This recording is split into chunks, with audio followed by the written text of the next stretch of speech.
Okay, as kitchens have gotten more and more, I'll call it advanced in the last few years, people are focusing more and more on the internals of the cabinetry as much as the window dressing on the outside. So they're doing more and more with pull-out trays and spice rack storage and cutlery dividers and those kinds of things. What I want to focus on in this video is Conestoga's Cutlery Divider program, how it works, how we size those for you, and some of the configurations and so forth. The thing I want to stress is the cutlery dividers are made of solid wood. So this is all real birch, or you can order them in maple. The material is like 3/8 thick, I believe, the divider part. And they have all sorts of different configurations where, based on the width of the drawer, you can compartmentalize the storage in different ways. So I'll show you in a second, but this is one divider. I believe it's Cutlery Divider D. I think this one is C, but you can see these two dividers are very different. One has 2 compartments at the top with 3 at the bottom. This one's kind of divided, and you can orient these either way. You can flip them front to back. It doesn't matter where you put them, but you can see the configuration is different. And what drives that configuration is how wide the drawer box is.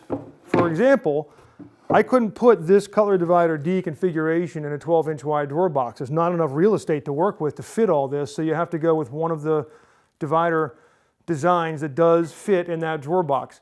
If you go on our website or you look at the Conestoga catalog, you will see that they have the size range that each cutlery divider is available in. And the size range they're giving you is the size of the cutlery divider, not the cabinet, not the drawer box. So if you look at that and you say, oh, that cutlery divider says it's available for 12 to 17 inches, you can't put it in a cabinet that's 12 to 17 inches. The drawer box has to be 12 to 17 inches, or I should say the divider itself.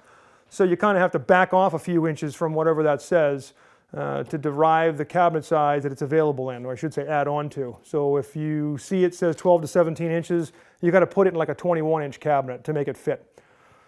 Now to size these things, we'll do it for you, but basically the unit, the actual drawer glide, or cutlery divider rather, sits inside here. We leave a 1/16 of an inch slop so that this will nest in nicely. So we'll size this for you, but the side of the drawer box is 5/8 of an inch thick.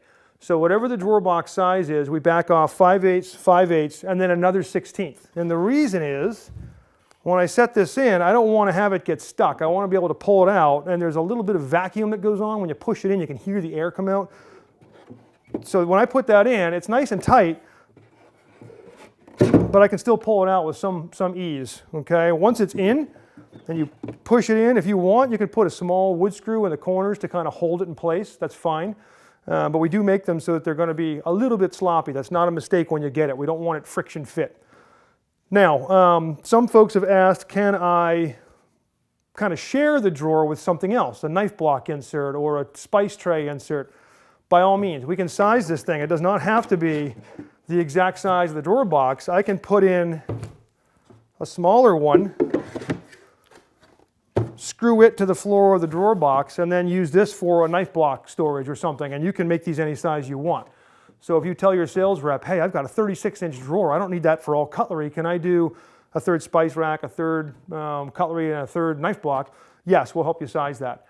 So it's a really nice feature. They're so much nicer than the plastic set-in-place ones you get at Lowe's or Home Depot. They're not cheap. You're going to be looking at probably between $60 and $100 depending on the size and the configuration, but it's a lifetime unit. It's finished in a nice UV clear finish, so you don't have to do anything to it. Very abuse friendly. It's got an actual bottom to it, so it's not the bottom of the drawer box that's acting as the bottom. It's got its own bottom, so it's going to hold a lot of weight.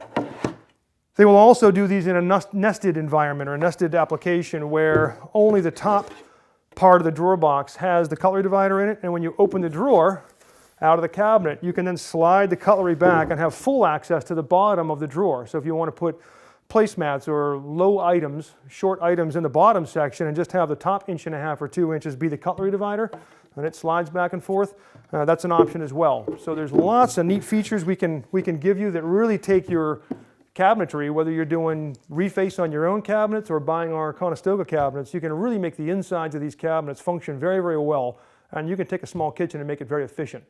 So give us a call if you have any questions on cutlery dividers or any other interior storage items.